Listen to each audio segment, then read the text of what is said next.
surrender to Krishna. Here at the end of Bhagavad Gita, Krishna comes to the point, he tells Arjuna, surrender to me. So what does surrender to Krishna mean? Who can say what surrender to Krishna means? Doing what he wants. Doing what Krishna wants.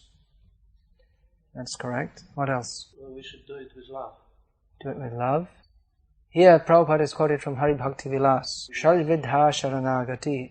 The surrendering process is considered in 6 divisions. Surrender means, first of all, to do everything that is favorable for Krishna's service, and to give up everything that is unfavorable for Krishna's service. These 2 injunctions, they can guide all our actions, thoughts, and deeds. Actions, thoughts, and words.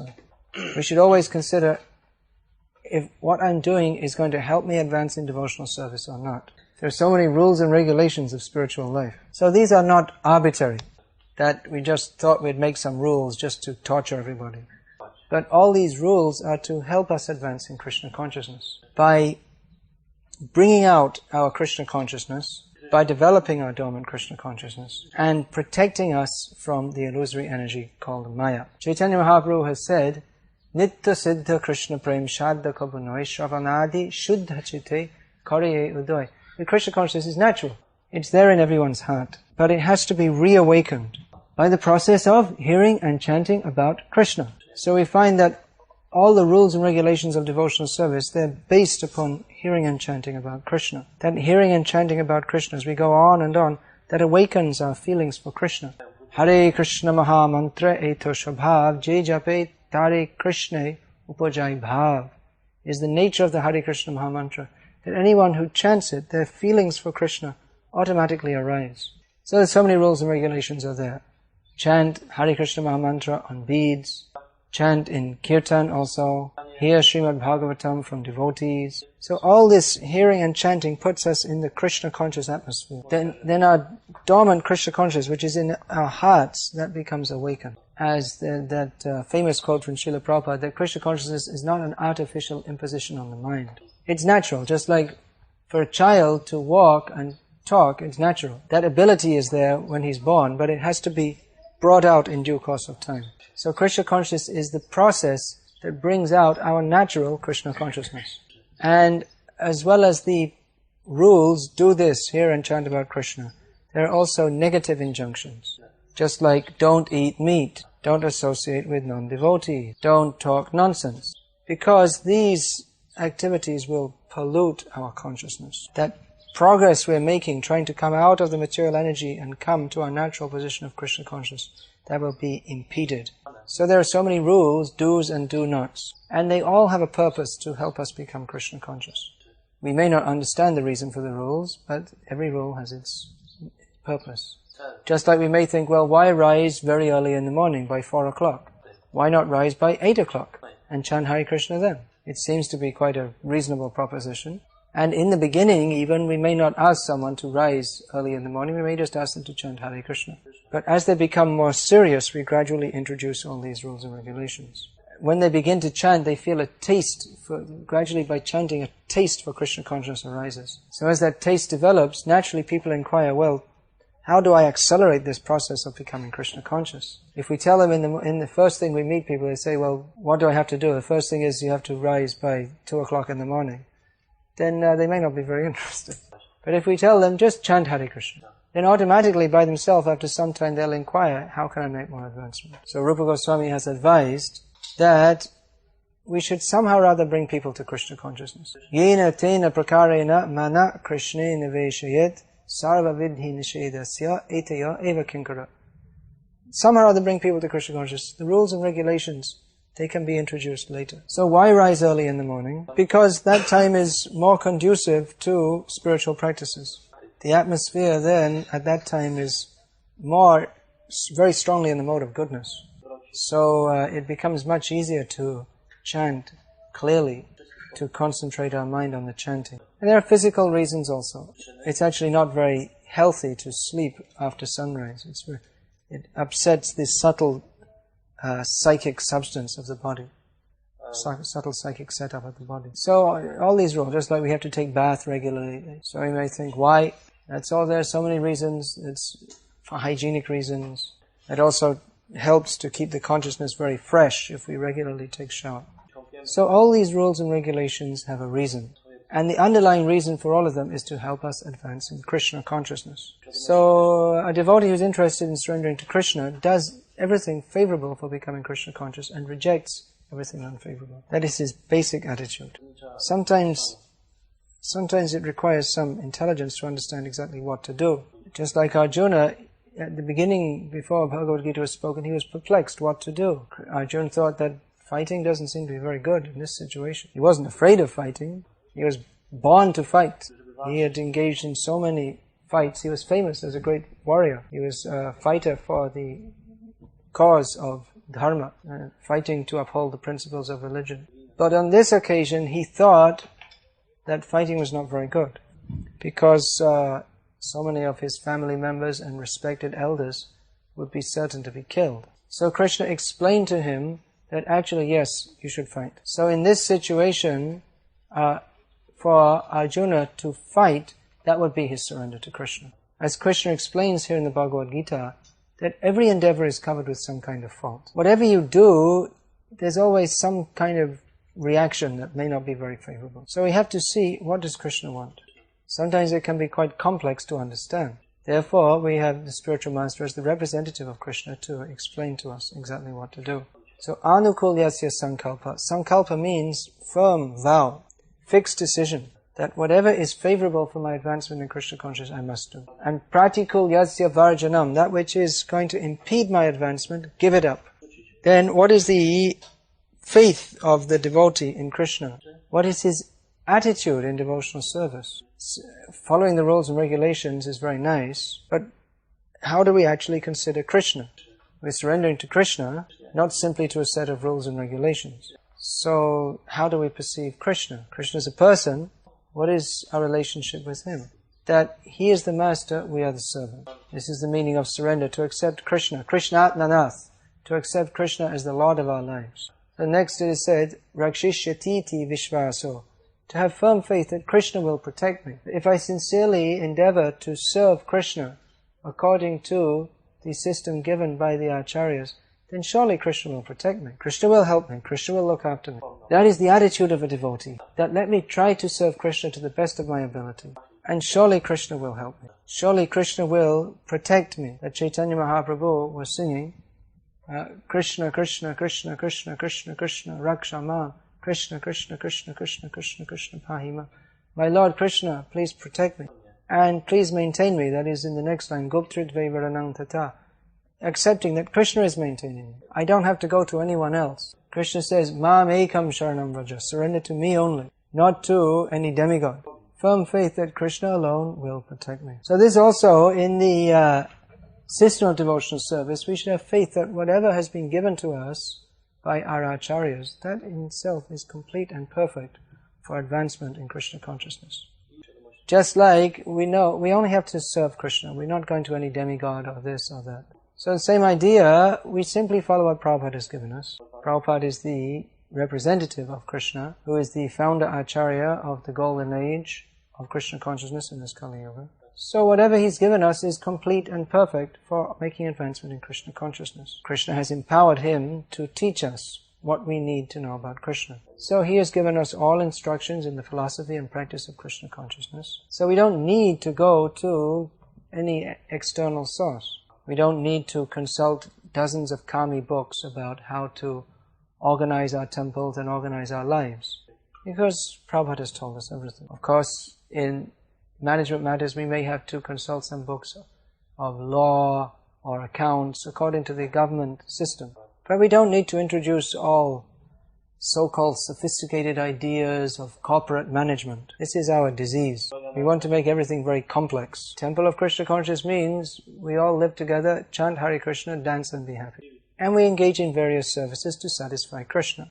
We don't need very complex management structures. We don't want such things. This is simply causing headaches. Materialistic people become very much fascinated by drawing charts with all lines going here and there and somewhere else. I came to a temple recently and I asked where devotees were, and I was told there was a meeting of department heads, chef of department. There are only 6 devotees in the temple. So This is ridiculous. Krishna consciousness is very simple. Krishna is the Supreme Lord. We simply depend on Him. Prabhupada is His most exalted pure devotee, and we depend on Him also. And we chant Hare Krishna, and we're happy, because that's what Prabhupada said to do. Chant Hare Krishna and be happy, not chant Hare Krishna and be unhappy. That's not allowed. So better not to fill up our heads with so many complex things. We have the idea to fill up our heads with so many things. Fill it up with philosophy, Bhagavad Gita. That's also not very complex. Of course, there may be so many details, just like we have here 6 points of surrender. But basically, Krishna consciousness is very, very simple. That we are not these bodies. We're eternal spirit soul. Great news. They should publish it in all the newspapers. All the newspapers, they have bombs, wars, earthquakes, political upheavals. This is the news. So we should print this news. My dear citizens, good news for you. You are not that body. You are not that stinking bag of bones. You don't have to spend all your zlotys on lipstick and makeup, because you're not that body. You're eternal spirit soul. You're never going to die. You're the eternal servant of Krishna. Krishna is the Supreme Personality of Godhead. He's our protector, our friend, and this human form of life is the opportunity to understand Him. So Krishna consciousness is very, very simple. Just cultivating this spirit of surrender to Krishna, which is further explained as Atma Nikshepa Karpanya. Atma Nikshepa means to dedicate ourselves with body, mind and words in the service of Krishna. And Karpanya means this humility, maintaining the mood of humility. In the material world, everyone is puffed up. But this specific symptom of a devotee, he thinks, I'm the very insignificant servant of Krishna. So this is the surrendering process. Sharanagati means that we want to surrender to Krishna. And a devotee who's serious about Krishna consciousness does surrender to Krishna. But Sharanagati means this surrendering process. Means it may be a gradual process. Certainly anyone who agrees to follow these 4 regulated principles, chant 16 rounds of Hare Krishna Maha Mantra, just even to agree to do that much, that means there's a big step of surrender has been taken. So just to come to this point, there are still many steps to take until we reach the final point of surrender to Krishna. So it's a process. It's a process of cultivating the mood of surrender. It's not that it just happens in a flash, that one day you wake up and all of a sudden, boom, you're Krishna conscious. But it's a gradual process of surrender. This is described also by Rupa Goswami Prabhupada in Bhakti Rasamrita Sindhu. Anyabhilashita shunyam jnanakamadhyanavritam anukulyena krishna nushilanam bhakti ruttama. The topmost level of devotion, or the topmost kind of devotion, is that which is free from all personal material desires. Even if someone is not in the highest stand of devotion, but if he's practicing like that, how he can be free from all personal desires, then he is uttam bhakta. He is the topmost. He's practicing the topmost kind of devotion. Personal desires, they are classified as those for gross bodily sensual gratification and intellectual gratification. So all these are to be given up. And anukul yasya, what is that? Anukul yasya, Krishna anushilana, same word. One should favorably cultivate Krishna consciousness. Anukul yena Krishna anushilanam. Krishna anushilanam means cultivation. It's a very good word. Just like in a field, you cultivate plants. It takes a little time, and there's a specific process to be followed. Certain things have to be done. Water has to be put, not too much, not too little. Weeds have to be taken out. Fertilizer has to be added to. This will help the plant to grow very healthily. And also, depending on the grace of God, generally you find all over the world farmers believe in God. You won't find many farmers who are atheists, because they see how they're dependent on nature. If there's too much rain, not enough rain, too much sun, not enough sun, the crops won't grow properly. They may just be spoiled. I've seen so many times in Bengal, the crop, usually rice crop, they're growing, and just when it's fit to be harvested, the cyclone comes and spoils it all. So this cultivating devotional service with the mood, let me be a pure devotee of Krishna. Let me try for that. This is the mood of surrender. And by cultivating this mood and going on and on and on and on, forward, we eventually come to the point of total surrender to Krishna. So we should look at ourselves also introspectively and see, are we making advancement in devotional service?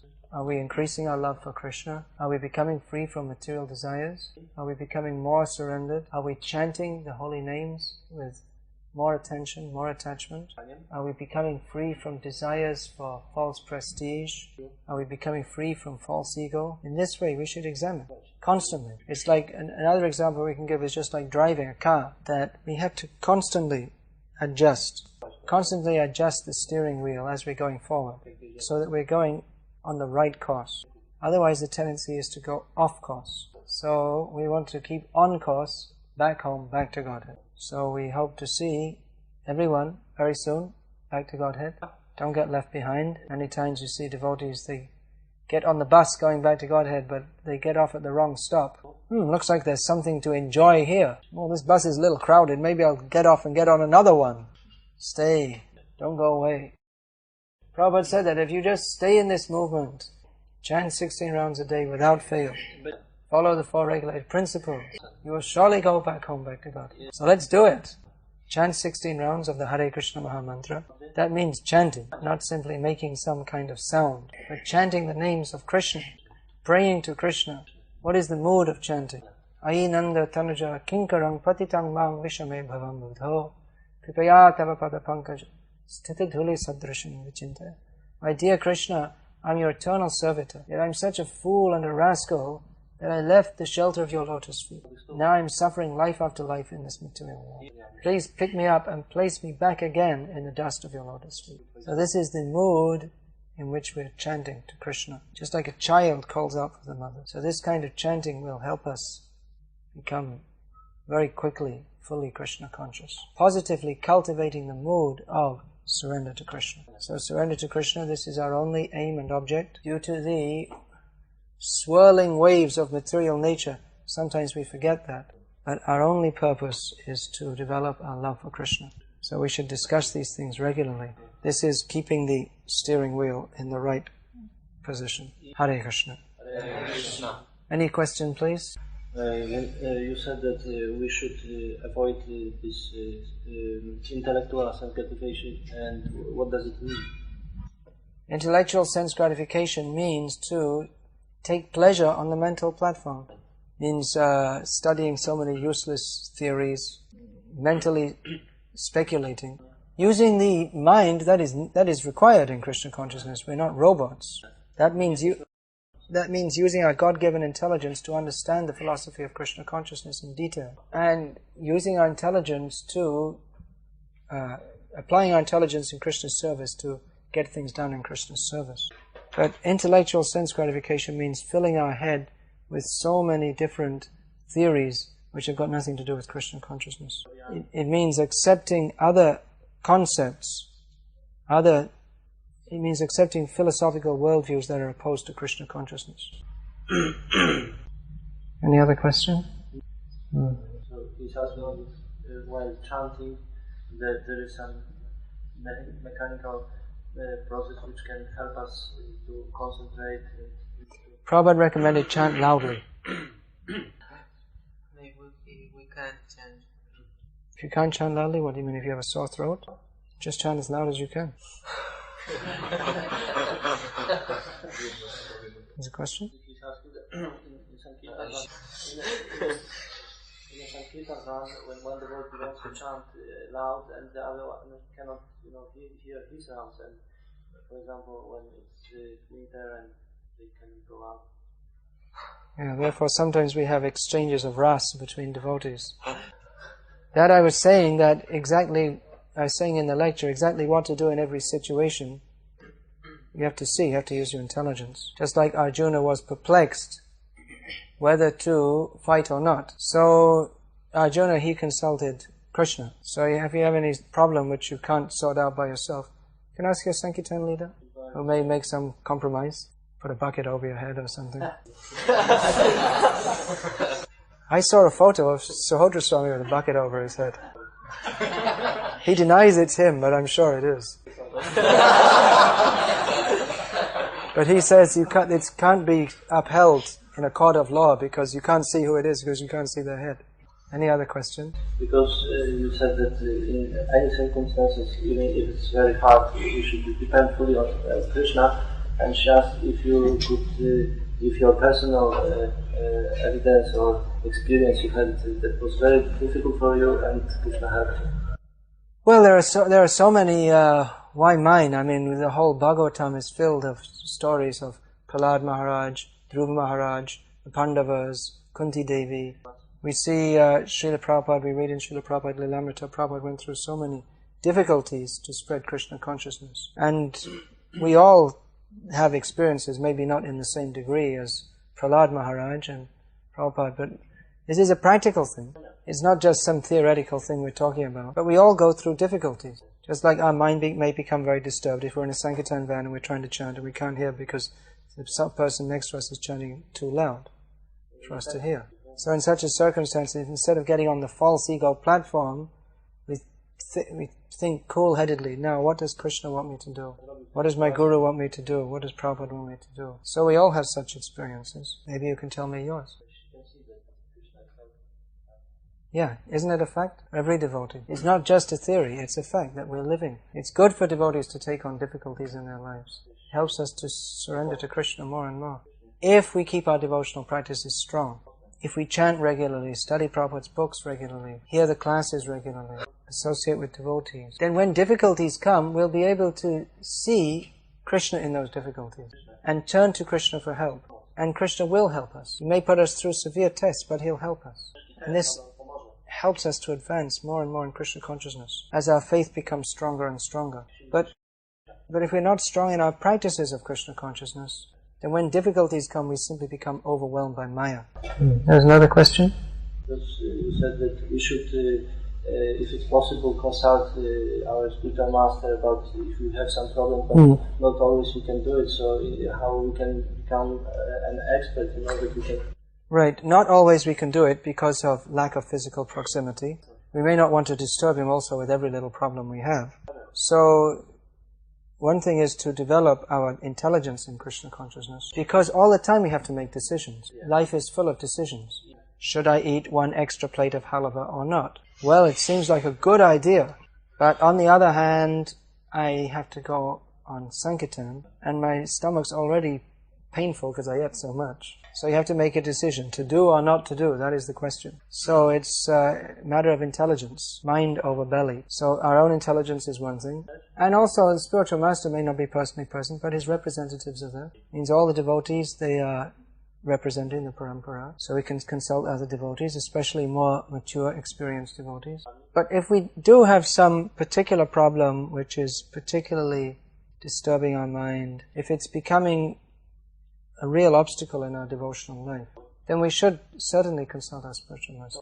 We shouldn't just allow ourselves to go down, down, down, because that's why we have a spiritual master. That's why we accept a spiritual master, to guide us out of the darkness of ignorance, to take his help to advance in Krishna consciousness. Okay, any question? If during chanting you have some Krishna conscious thoughts, you can think of it, or you should concentrate? Chanting and hearing. Chanting and hearing.